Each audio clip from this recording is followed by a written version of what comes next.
Acara yang selanjutnya, acara yang kita nantikan, yakni isi materi dan tanya jawab oleh Bapak Dr. Andes Muhammad Syamsul Ali selaku Presiden of Nusantara Foundation. Kepada beliau waktu dan tempat. Baik, terima kasih. Bismillahirrahmanirrahim. Assalamualaikum warahmatullahi wabarakatuh. Waalaikumsalam Alhamdulillah. warahmatullahi wabarakatuh. Nahmaduhu wa nasta'inuhu wa nastaghfiruh wa nastahdihi wa nastansuruh wa nu'minu bihi wa natawakkalu alaih. Wa na'udzu billahi min syururi anfusina wa min sayyiati a'malina, man yahdihillahu fala mudilla lahu wa man yudlil fala hadiyalah. Asyhadu an la ilaha illallah wahdahu la syarika lah wa asyhadu anna Muhammadan abduhu wa rasuluhu la nabiyya ba'dah sallallahu ta'ala alaihi wa ala alihi wa sahbihi wa kulli man tabi'a hudah wastamsaka bisunnatihi ila yaumiddin wa ba'd. Fa'udzu billahi minasyaitonir rajim. Wa ma arsalnaka illa rahmatan lil alamin. Shadaqallahul azim. Yang saya hormati teman-teman semua, para pengurus IAM Muslim ID ya, dan juga motivator Al-Quran. Tapi juga hadir nampaknya ini saya bisa melihat ada Pak Tamsil Lindrung bersama kita. Beliau Dewan Pembina di Nusantara Foundation dan beliau di DPD sekarang RI.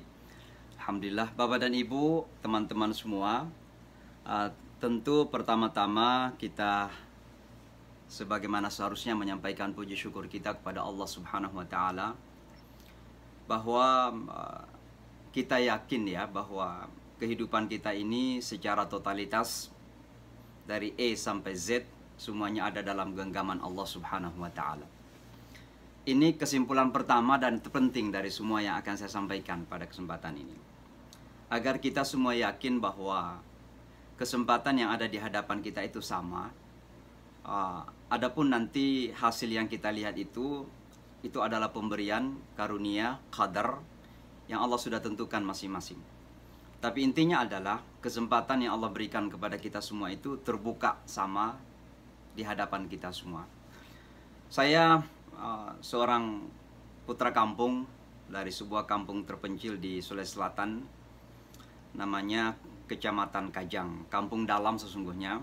Ya, nanti saya akan bercerita sedikit tentang Kajang ini agar ada sedikit gambaran tentang latar belakang, ya. Karena ini sangat penting sekali agar nyambung kok kenapa ada putra Indonesia yang bisa tinggal di kota New York gitu ya.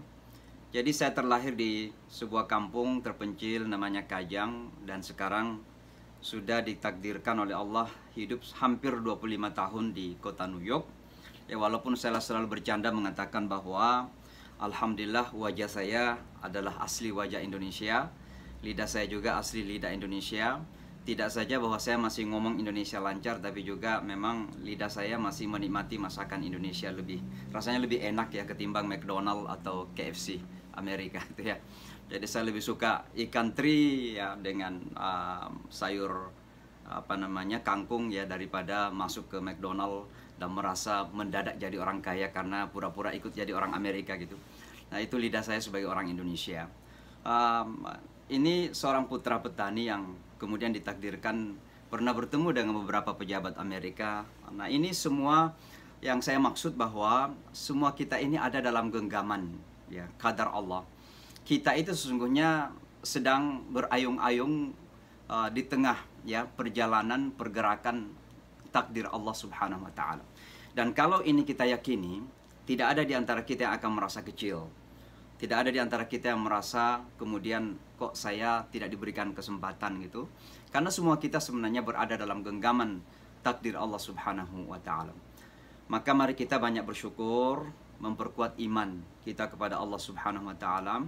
Tentunya saya berterima kasih kepada semua khususnya bangsa Indonesia yang telah memberikan dukungan dalam upaya mewujudkan pondok pesantren kita di Amerika. Ini menunjukkan bahwa yadullahi fauqal jamaah. Tangan Allah itu berada bersama dengan jamaah. Nah, ini adalah kerja jamaah sehingga saya selalu mengatakan bahwa Nusantara Foundation atau proyek yang sedang dijalani oleh Nusantara Foundation ini adalah proyek kita bersama. Kebetulan saja memang secara legal harus merujuk kepada satu institusi. Nah, kebetulan saja institusinya adalah Nusantara Foundation.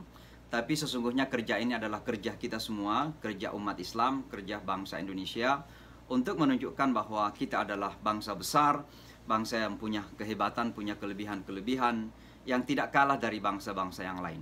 Dan oleh karenanya kita terus bergerak, kita terus melangkah untuk mewujudkan mimpi dan cita-cita kita, untuk mewujudkan pondok pesantren pertama di bumi Amerika. Bapak dan Ibu, teman-teman semua, karena ini banyak anak muda, milenial yang ikut, saya memang akan lebih banyak cerita saja tentang perjalanan ini. Perjalanan dari kampung, kemudian beberapa fase sampai ke Pakistan, Saudi, dan sekarang di Amerika Serikat. Nah, di sela-sela itu kita bisa mengambil beberapa pelajaran, dan akhirnya nanti saya akan bicara sedikit tentang bagaimana Islam di Amerika Serikat. Jadi seperti yang saya sebutkan tadi, bahwa saya lahir di sebuah kampung terpencil. Ya, memang terpencil. Bahkan ketika saya masih ada di kampung itu, mobil pun tidak ada yang masuk. Ya. Saya harus berjalan kira-kira 10 km untuk pergi sekolah di SD ketika itu. Dan terkadang semangat tinggi, terkadang semangat menurun, sehingga lebih banyak bolosnya waktu saya masih di SD.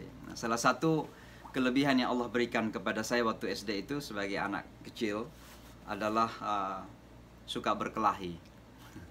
Saya anggap kelebihan ya. Kenapa saya anggap kelebihan? Kalau seandainya tidak ada bakat berkelahi ini, ya mungkin saja ya saya tetap ada di kampung jadi petani hingga saat ini. Nah, gara-gara saya suka berkelahi di SD inilah, maka orang tua saya kemudian bingung, ini anak kalau tamat mau diapain gitu. Baru di SD saja hampir setiap hari berkelahi gitu. Nah, akhirnya ada seseorang yang datang dari kota Makassar ya. Datang ke kampung ketika itu, ketemu dengan ayah saya. Terus ayah saya cerita sama dia, orang yang dari Makassar ini seorang mantri di salah satu rumah sakit di Makassar. Waktu itu dikenal dengan rumah sakit Dadi ya, di Makassar. Datang ke kampung. Nah, ayah saya cerita tentang saya lah. Ini anak mau diapakan katanya. Sudah mau tamat SD, setiap hari berkelahi kerjanya. Nah, orang yang datang dari kota Makassar ini mengatakan begini, anak yang nakal seperti dia ini, itu ada sekolah yang cocok katanya. Nah, akhirnya saya kemudian dimasukkan ke pesantren. Jadi rupanya pesantren di masa lalu itu identik dengan sekolah anak-anak nakal gitu. Nah, biasanya memang pembuangan. Jadi kalau tidak lulus di sekolah negeri, ya biasanya dilempar ke pesantren gitu. Nah, alhamdulillah sekarang ini pesantren-pesantren kita luar biasa. Ya, Pak Tamsil Lindrung punya pesantren di Tangerang, Insan Cendekia Madani, luar biasa kan. Malah menjadi favorit ya, menjadi favorit. Ada pesantren di Makassar dulu namanya Darul Istiqamah Macopa. Waktu masih menjadi pesantren kampung, itu nggak ada pejabat yang mau masukin anaknya. Begitu dimodernisasi dengan bantuan Pak Tamsil Lindrung juga, banyak pejabat yang masukin anaknya. Jadi sekarang pesantren sudah menjadi sekolah favorit. Bahkan boleh saya mengatakan salah satu alternatif sekolah di abad 21 ini. Jadi kemudian saya masuk ke pesantren lah, Pondok Pesantren Muhammadiyah Darul Arqam di Makassar. Alhamdulillah, karena terbiasa nakal di kampung, sekarang masuk pesantren harus taat aturan, harus disiplin, pagi-pagi bangun, dengarkan ceramah Pak Kiai, setelah itu kemudian mandi, belajar sampai sore, setelah itu ekstrakurikulum juga harus diikutin. Saya akhirnya betah, tapi betahnya saya itu sebenarnya bukan karena saya pintar, bukan juga karena saya rajin belajar. Hal yang menjadikan saya betah di pesantren itu karena ada penyaluran bakat. Nah, apa bakat saya? Ya bakat berkelahi tadi itu. Dari pesantren ada penyalurannya. Ada latihan silat ya. Maka saya tekuni belajar silat itu. Alhamdulillah saya keluar pertama kali dari kota Makassar ke Bandung di tahun 85 itu. Ya pertama kali untuk mengikuti kejuaraan nasional silat. Ya alhamdulillah sempat juara 2 nasional. Jadi artinya apa?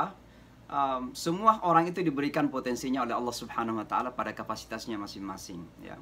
Ada yang ke Jakarta teman saya karena ikut pramuka di Jambore. Nah, saya kemudian dikeluarkan dari Sulawesi Selatan pertama kali karena mengikuti kejuaraan silat ya.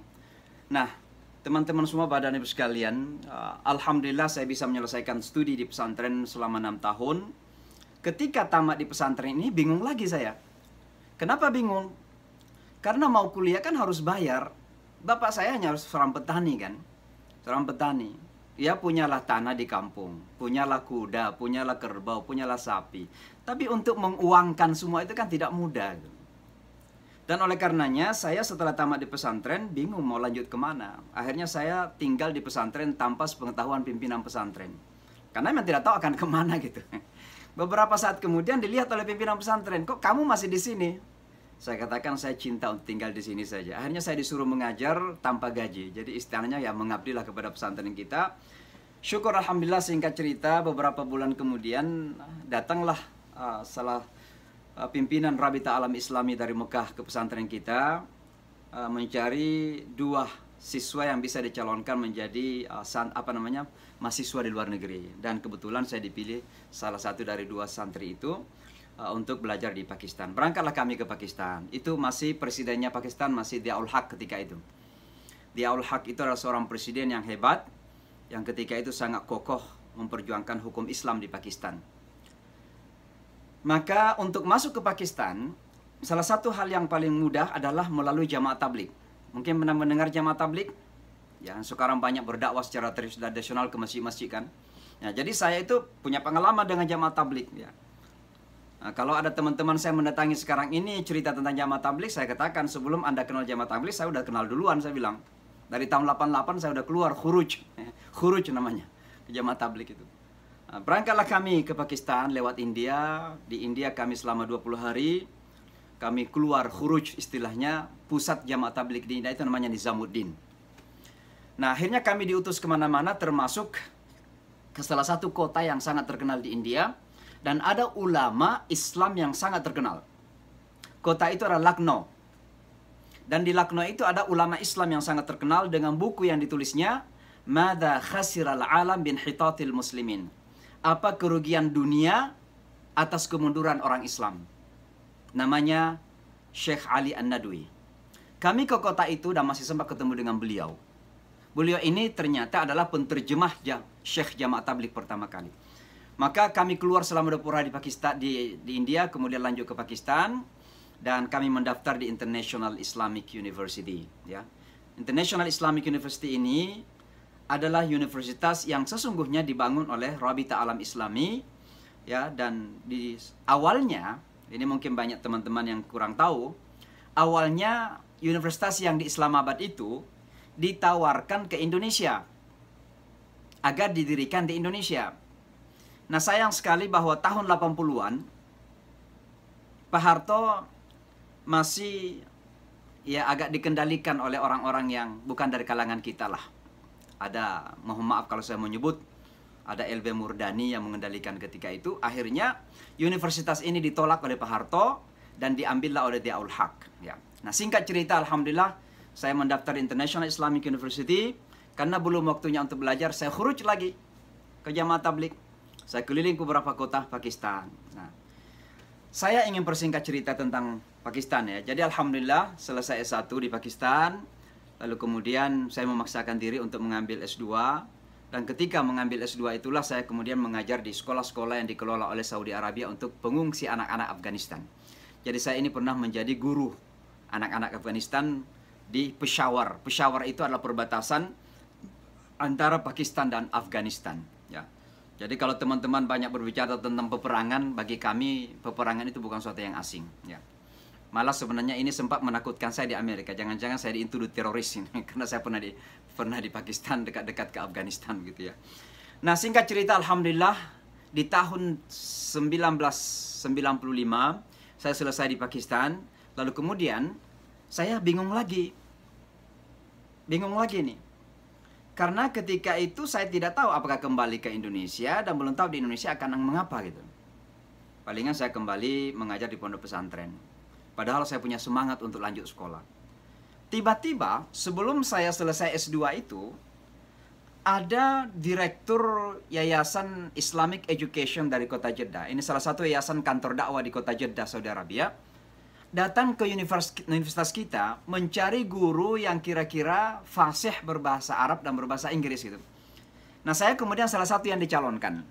Alhamdulillah setelah mengikuti beberapa tes, saya kemudian dipilih untuk menjadi guru di kota Jeddah itu.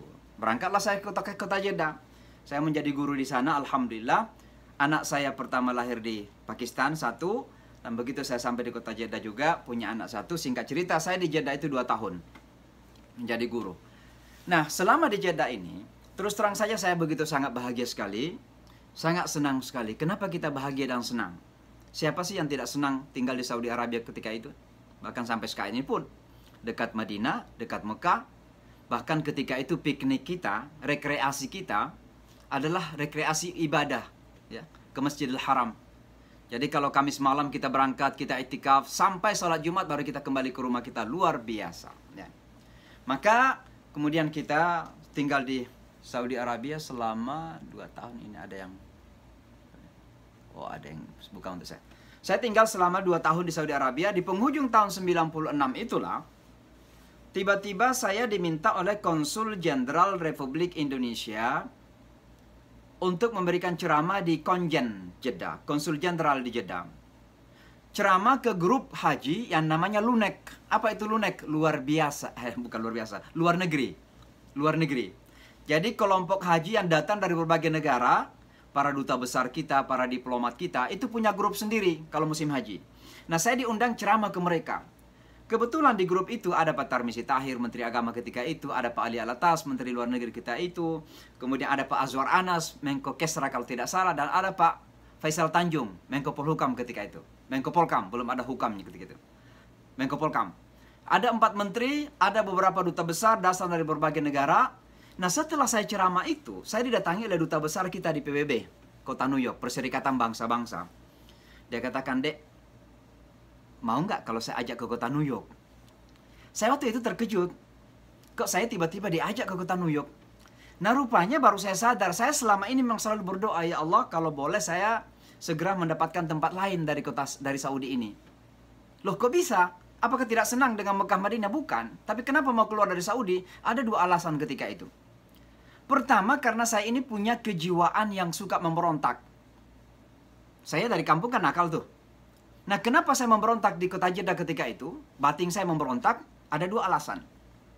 Yang pertama karena isu TKI, TKW ketika itu. Ketika itu luar biasa perlakuan terkadang kepada TKW, TKI kita. Sebagai sesama bangsa, ya, sebagai umat Islam apalagi, memberontak jiwa kita mendengarkan kekerasan-kekerasan yang terjadi di sana-sini ketika itu. Dan kita tidak bisa melakukan apa-apa. Karena sehebat apapun orang Indonesia, kalau di Saudi Arabia terkadang masih dipandang sebelah mata, mohon maaf ini. Waktu itu ya. Itu yang pertama alasannya. Sehingga batin saya memberontak itu. Minta kepada Allah, ya Allah berikanlah kesempatan agar saya bisa mengabdi di tempat yang lain. Tapi alasan yang kedua adalah, dan ini sebenarnya yang paling mendasar, sekaligus pelajaran untuk kita semua, ada kecenderungan ketika itu di Saudi untuk menafsirkan pemahaman agama. Dalam artian bahwa seolah-olah semua tafsiran harus sesuai dengan apa yang ditafsirkan di Saudi Arabia. Nah, itulah yang kita kenal dengan pemahaman teman-teman kita di pemahaman Salafi. Saya nggak mengatakan itu salah. Cuma kalau harus mengikuti satu penafsiran yang ragam seperti itu kan sesungguhnya bertentangan dengan metode Rasulullah. Karena Rasulullah SAW sejak zamannya pun sudah ada namanya ijtihad. Makanya ada sahabat yang berbeda. Antara Umar dengan Bilal pun berbeda pendapat tentang warisan. Bukan warisan, rampasan, harta rampasan. Antara Abu Bakar dan Umar berbeda pendapat tentang tawanan perang. Itu Rasulullah masih hidup. Kok sekarang Rasulullah sudah meninggal dunia, seolah-olah yang dipaksakan bahwa harus mengikuti satu penafsiran. Maka saya sebagai orang yang batinnya selalu memberontak, tidak suka dengan cara atau metode beragama seperti itu. Ini juga pengalaman bagi kita semua teman-teman, anak-anak muda khususnya, bahwa jangan kita pernah mencoba untuk memaksakan pendapat.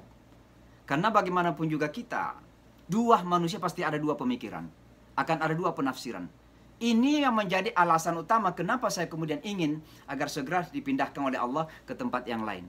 Maka di penghujung tahun 96 itu, saya ditawarin ke kota Jeddah. Saya mengatakan kepada Duta Besar Indonesia di PBB, insya Allah Pak siap. Alhamdulillah, dengan izin Allah, berangkatlah kami ke kota New York. Ketika pertama kali datang ke kota New York, sesungguhnya Islam sudah berkembang dengan baik ketika itu. Banyak pendatang dari Timur Tengah, banyak pendatang dari Afrika, banyak pendatang dari Asia Selatan yang kita kenal sebagai IPB. India, Pakistan, Bangladesh. Dan memang 3 komunitas ini adalah 3 komunitas terbesar di Amerika.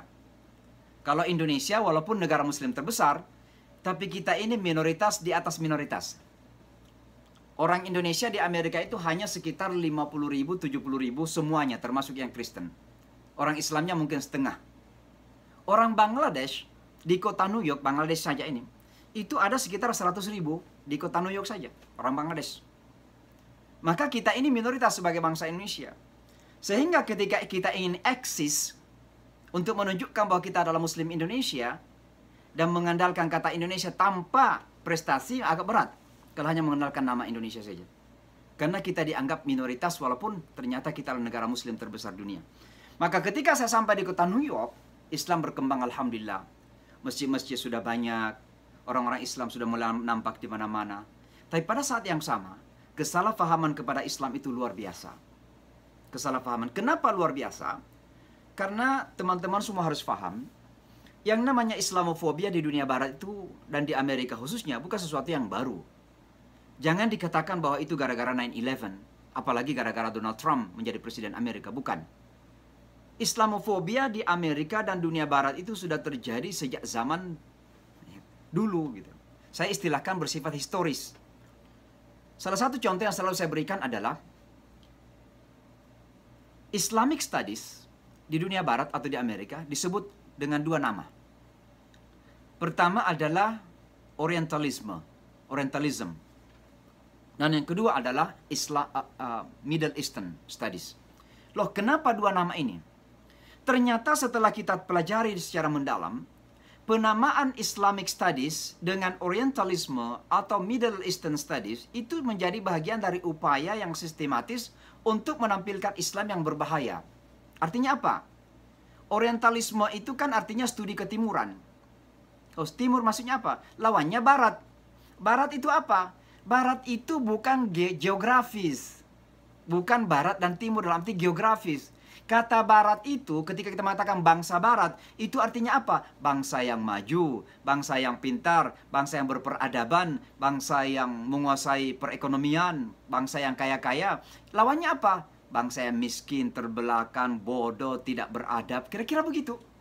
Maka ketika Islam dikatakan Orientalisme, studi ketimuran, berarti Islam itu agamanya orang timur yang kurang beradab tadi itu.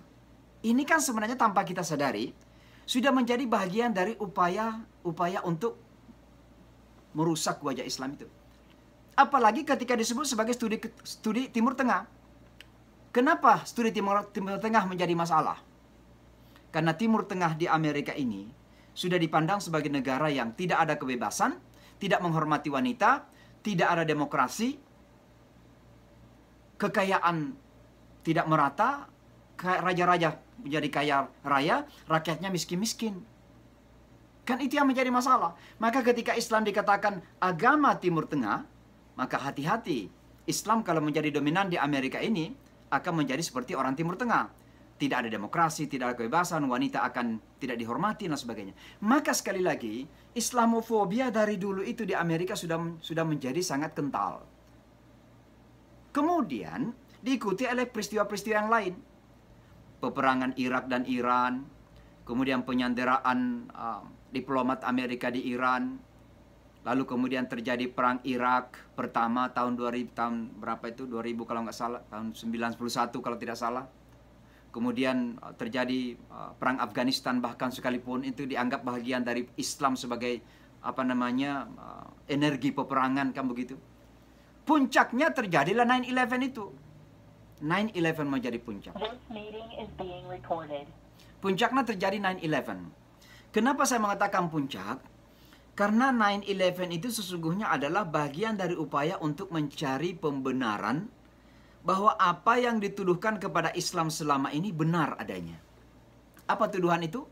Islam itu teroris, Islam itu peperangan, Islam itu kekerasan, Islam itu kebencian. Sekarang siapa yang mau menolak lagi di Amerika? Buktinya ada. Dan yang diserang itu bukan main-main. Yang diruntuhkan itu adalah gedung yang sangat penting.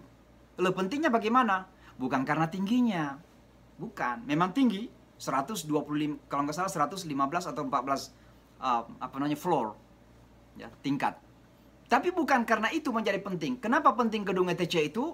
Karena itu adalah simbol kapitalisme dunia. Simbol kapitalisme dunia. Nah, apa itu kapitalisme? Agama sesungguhnya. Bagi Amerika kapitalisme itu kan ideologi. Sekarang Islam datang meruntuhkan gedung itu. berarti Islam sekarang berhadapan dengan ideologi Barat, ideologi Amerika. Maka Islam betul-betul adalah agama barbarik. Gitu. Nah, bisa dibayangkan bagaimana keadaan ketika itu luar biasanya. Saya ingin memperlihatkan ya satu situasi, kalau saya bisa sharing itu, mudah-mudahan saya bisa sharing.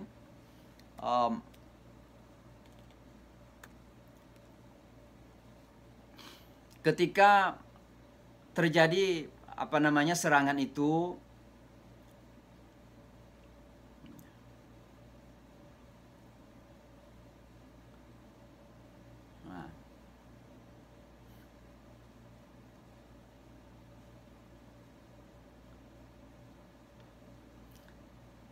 saya sharing ini agar memberikan Saya sharing ini karena saya hadir di tempat ini ketika Presiden Bush menyampaikan pidato ini. Saya satu dari 2 imam yang diundang mendampingi Presiden Amerika ketika itu bernama Presiden Bush. Dan ini di Ground Zero waktu hanya 4 hari setelah diruntuhkannya gedungnya.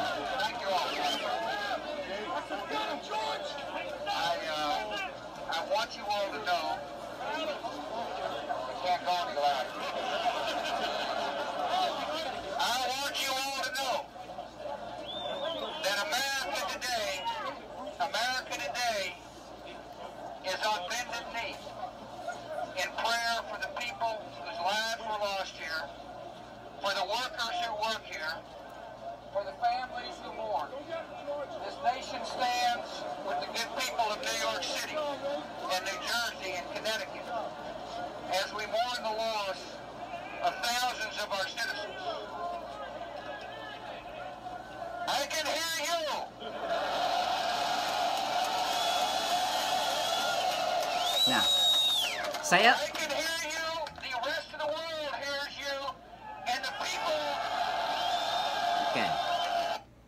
Nah, saya sengaja memutar ini dengan kata-kata I can hear you, the rest of the world will hear you.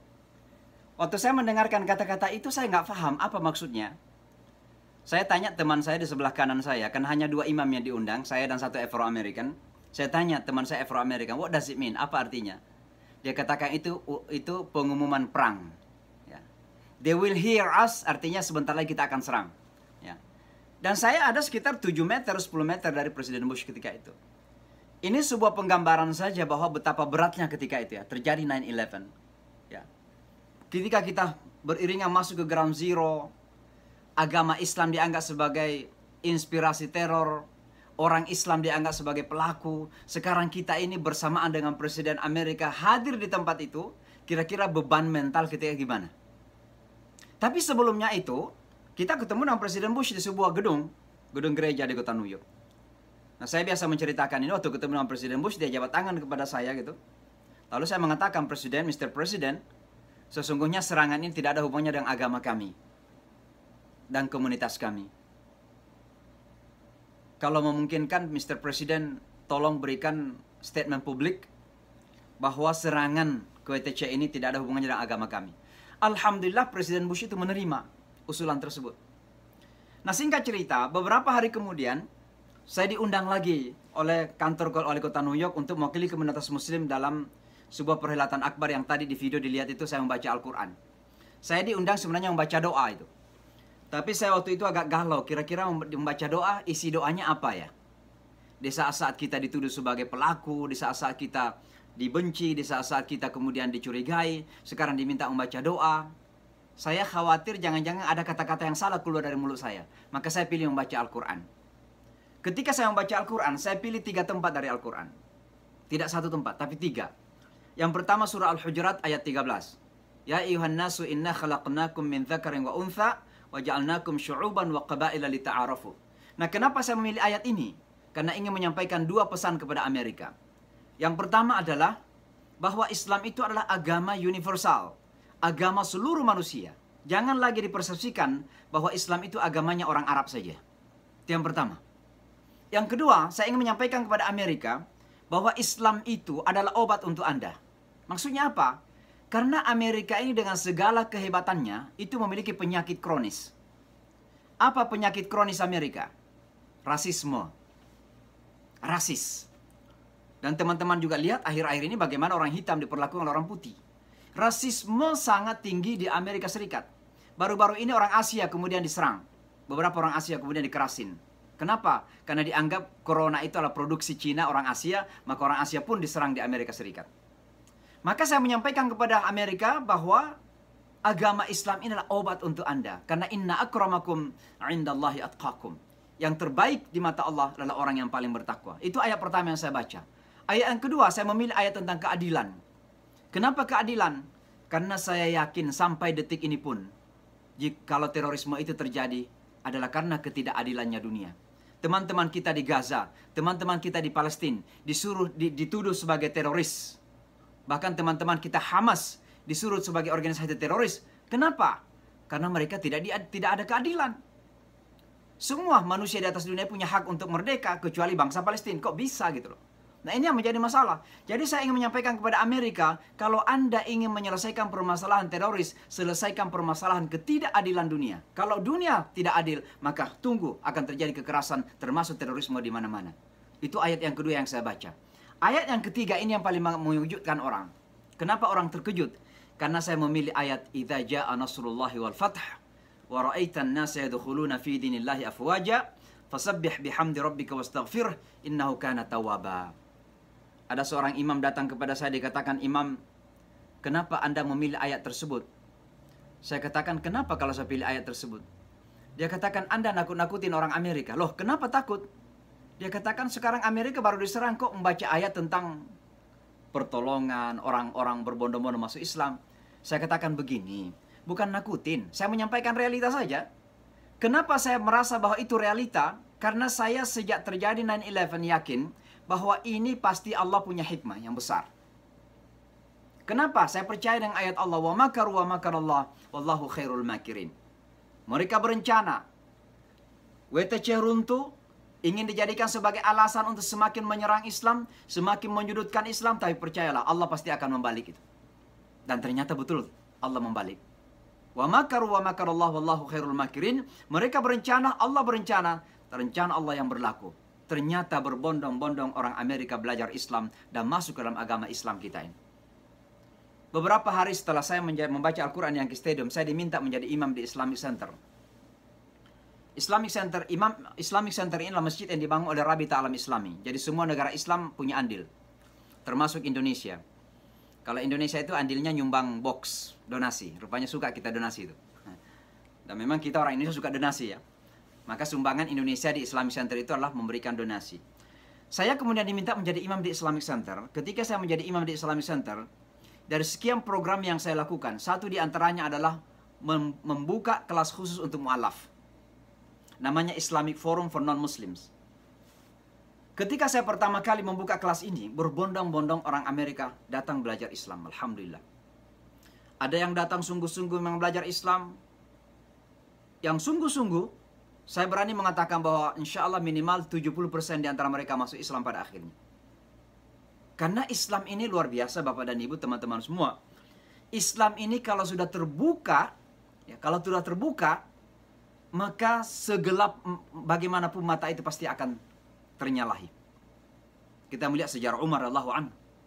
Umar itu adalah orang yang sangat jahil sebelum mendengarkan bacaan Al-Quran. Begitu disentuh oleh bacaan Al-Quran, maka hatinya, fitrahnya terbuka kembali dan menerima agama Islam. Tidak sekedar menjadi Muslim, tapi menjadi Al-Faruq, Umar radhiyallahu anhu. Maka 70% mereka yang memang ikhlas, sungguh-sungguh belajar agama Islam, masuk ke dalam ajaran agama kita. Alhamdulillah. Cerita banyak sekali yang pernah saya tuliskan, pernah saya sampaikan. Tapi ada yang datang mencari-cari kesalahan. Pura-pura serius belajar, tapi mencatat semua kesalahan-kesalahan yang dianggap kesalahan dari mulut kita ini. Kalau kita kritis kepada pemerintah, ini mah radikal. Kan begitu. Nah ini kan juga terjadi hampir di semua negara nih. Terkadang pemerintah mengaku demokratis, tapi ketika dikritis, ya orang yang mengkritisi dianggap radikal gitu. Padahal tidak harusnya demikian. Dalam tatanan dunia demokrasi, ya, yang namanya kritikan itu menjadi bahagian dari proses demokrasi. Maka di Amerika luar biasa. Bayangkan ketika Donald Trump menjadi presiden, kami berada di garda terdepan menentang Donald Trump. dengan kebijakan-kebijakan yang rasis, dengan kebijakan-kebijakan yang anti-Islam itu. Nah, singkat cerita, ada yang datang memang hanya marah-marah saja, mencaci maki, ya, mengutuk-ngutuk. Satu contoh yang sering saya sampaikan itu bisa dilihat di YouTube di mana-mana, adalah orang putih tinggi besar datang mengutuk-ngutuk, mencaci maki. Yang dicaci maki bukan saya, tapi Nabi kita Muhammad SAW. Bayangkan Bapak dan Ibu, kalau Nabi kita ini dicaci maki, dihina, itu kan hati kita sakit betul. Kenapa? Karena cinta kita kepada Nabi ini lebih daripada diri kita sendiri. Kalau ada nabinya dihina, nabinya dicaci maki, tapi hatinya nggak sakit, itu pergi ke bengkel hati dulu itu. Ada masalah dengan hatinya tuh. Ya. Kok nabinya dihina, tersenyum-senyum aja dia. Kalau nabi kita dicaci, pasti sakit hati kita. Ini ada orang datang di pintu, yang dicaci maki Nabi Muhammad SAW. Siapa yang tidak marah? Nah, kita yang dulu belajar silat ini kan udah hampir melompat juga kan? Ya, tapi kan kita tahan diri. Akhirnya saya bilang kepada teman-teman, do not respond, jangan direspon. Alhamdulillah semua diam. Setelah selesai ngoceh dia pulang, saya ikutin. Saya katakan, sir. Rupanya dia balik, yes. Can we shake hand, boleh jabat tangan enggak? Rupanya masih mau jabat tangan. Ketika jabat tangan itulah saya tersenyum sama dia. Setelah selesai itu dia pulang. Minggu depan datang lagi, saya kira mau mengutuk lagi, mau mencaci maki lagi.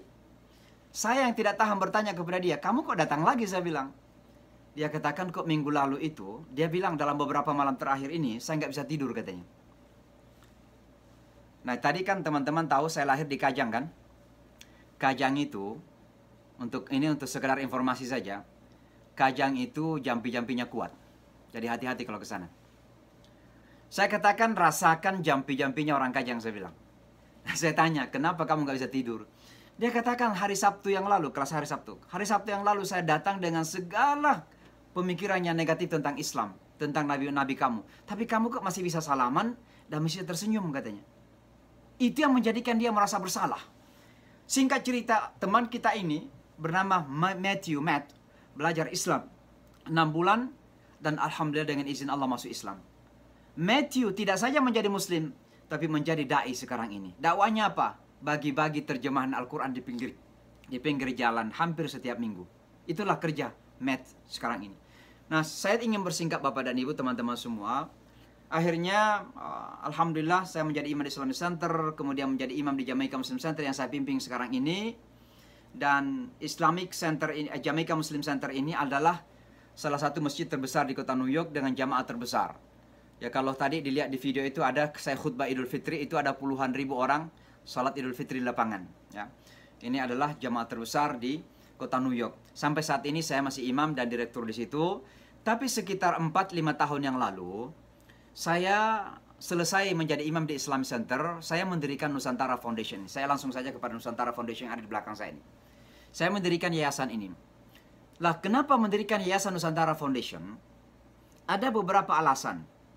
Tapi alasan yang terpenting adalah karena saya merasa kok Indonesia, khususnya sebagai negara muslim terbesar dunia, kok kurang dikenal di Amerika Serikat.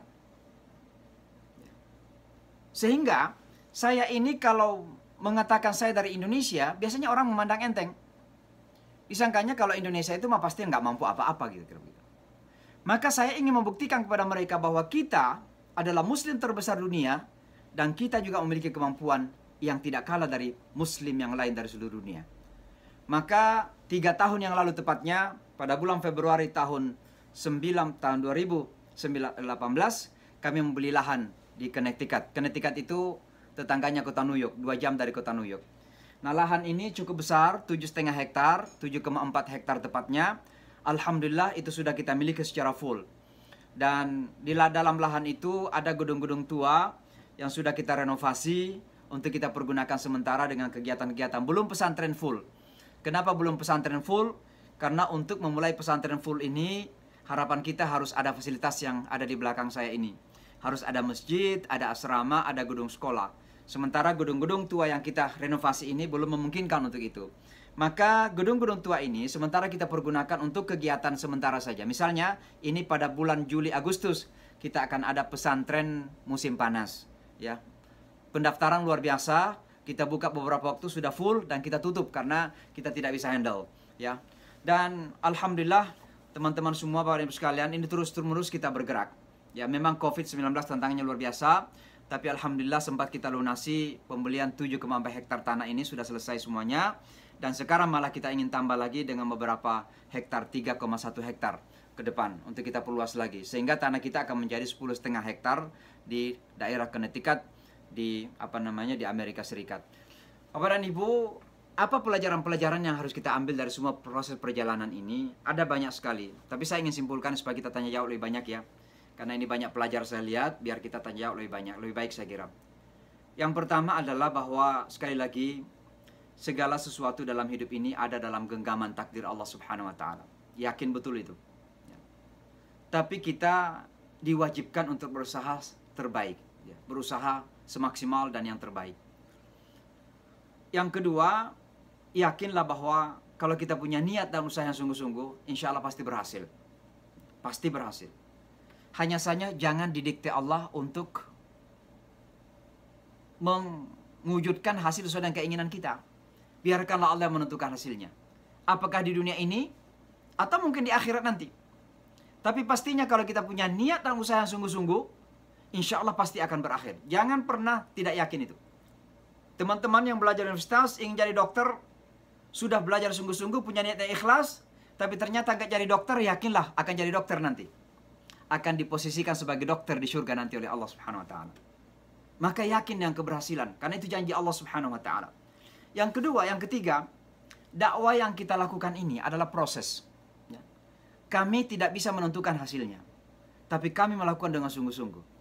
Tapi kami yakin bahwa, dan ini optimisme, bahwa dakwah yang kita lakukan di Amerika ini akan menjadikan Amerika lebih baik ke depan. Kalau selama ini Amerika kita persesikan sebagai negara yang anti-Islam, negara yang Islamofobia, negara yang hanya mendukung terus-menerus Israel misalnya dalam konflik Timur Tengah, yakinlah, soon or later, cepat atau lambat, Amerika pasti akan berubah. Dan yang bisa merubah Amerika ini adalah pergerakan dakwah kita. Kenapa?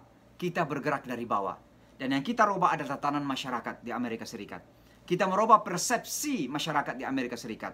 Misalnya dalam hal konflik Timur Tengah antara Palestina dan Israel. Selama ini, orang-orang Amerika selalu dibohongin. Kalau yang terancam dalam konflik Timur Tengah ini adalah orang-orang Israel. Maksudnya terancam apa? Israel negara kecil, menurut mereka, dikelilingi oleh negara-negara Arab yang setiap saat bisa mencengkram Israel. Maka orang Amerika merasa bahwa Israel harus dibela. Nah sekarang bagaimana kita membalik itu? Bahwa ternyata yang dizalimi, yang direpresi, yang dijajah di Timur Tengah adalah bangsa Palestina. Dan harus kita bangun kesadaran bahwa penjajahan di atas dunia ini adalah musuh kita bersama. Ini adalah tanggung jawab dakwah kami. Oleh karenanya teman-teman harus tahu bahwa dakwah yang kami lakukan di Amerika ini bukan sekedar menambah pengikut. Tapi percayalah tujuan kami adalah merubah persepsi manusia. Persepsi tentang Islam, persepsi tentang global, tentang dunia global kita. Dan yang terakhir saya ingin sampaikan, mari kita sama-sama selalu membangun optimisme, karena insya Allah pada akhirnya, ala inna nasrallahi qarib. Sesungguhnya pertolongan Allah itu sangat dekat dengan kita. Ini keyakinan yang harus kita bangun terus-menerus. Tantangan sekarang ini kita hadapi betul. Sangat berat, terkadang kita merasa terzalimi, tapi yakinlah bahwa pada akhirnya pertolongan Allah itu akan bersama kita insya Allah. Saya kira demikian, mohon maaf atas segala kekurangan, dan terima kasih saya sampaikan atas niat baiknya, usahanya untuk membantu, minimal doa ya tentunya, di dalam upaya kita mewujudkan cita-cita kita. Prioritas utama sekarang ini dalam upaya mewujudkan pesantren kita adalah insya Allah membangun masjidnya. Ya, dan mudah-mudahan di akhir bulan Agustus ini kalau Allah ringankan dan Allah mudahkan, mudah-mudahan bisa kita lakukan peletakan batu pertama untuk pembangunan masjid di pesantren kita. Mohon doa, mohon dukungannya dari semua. Mudah-mudahan Allah memudahkan dan insya Allah menguatkan kita untuk terus melangkah di dalam mewujudkan semua ini. Saya kira demikian, mohon maaf ini betul-betul cerita saja, karena terkadang kalau saya pulang ke Indonesia, biasanya memang yang ingin diketahui itu hanya cerita-cerita saja. Kalau mau agama, ceramah agama yang serius, undang Ustadz Adi Hidayat atau Ustadz Abdul Somad saja. Kalau saya mah cerita-cerita saja ya. Tapi mudah-mudahan ada hikmah yang bisa kita ambil, bisa kita pelajarin, sehingga bisa kita ambil sebagai pelajaran untuk kita menjalani hidup lagi. Saya kira demikian. Saya akhiri sampai di sini. Hadanallahu wa ajma'in wal afu minkum. Assalamualaikum warahmatullahi wabarakatuh. Terima kasih kepada Bapak Dr. Andes Muhammad Syamsi Ali. Cara selanjutnya tanya jawab. Mungkin ada yang ingin ditanyakan, boleh lewat